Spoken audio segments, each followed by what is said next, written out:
Professor Quinton Pt1, renowned astrophysicist and owner of the world's most impressive collection of commemorative Star Wars plates, was having a very bad day.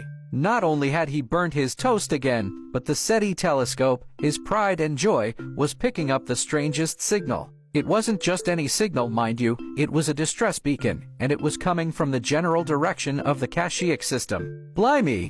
he exclaimed, nearly dropping his charred toast.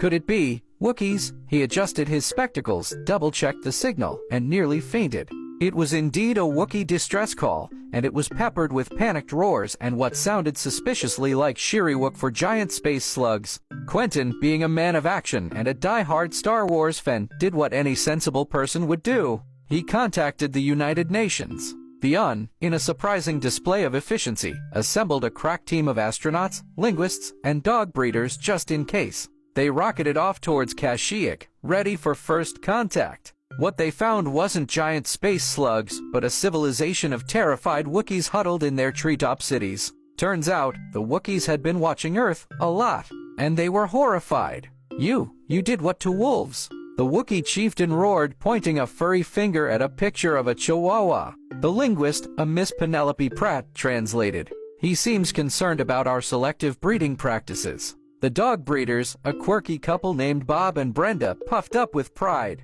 "We've created over 300 recognized breeds," Bob boasted. Brenda nodded. "From the mighty Great Dane to the petite Pomeranian." The chieftain let out a wail that shook the very foundations of the Tree City. "They'll turn us into Ewoks," Penelope translated, a bead of sweat trickling down her forehead. It took weeks of diplomatic negotiations, assurances that no Wookiee would be turned into a furry ankle biter, and a lifetime supply of dog biscuits to calm the Wookiees down. The humans learned a valuable lesson that day: never underestimate the power of a good sci-fi movie and the fear of becoming an overly cutesy, teddy bear-like creature. The Wookiees, in turn, learned that humans, while a bit odd with their canine obsessions, weren't entirely bad.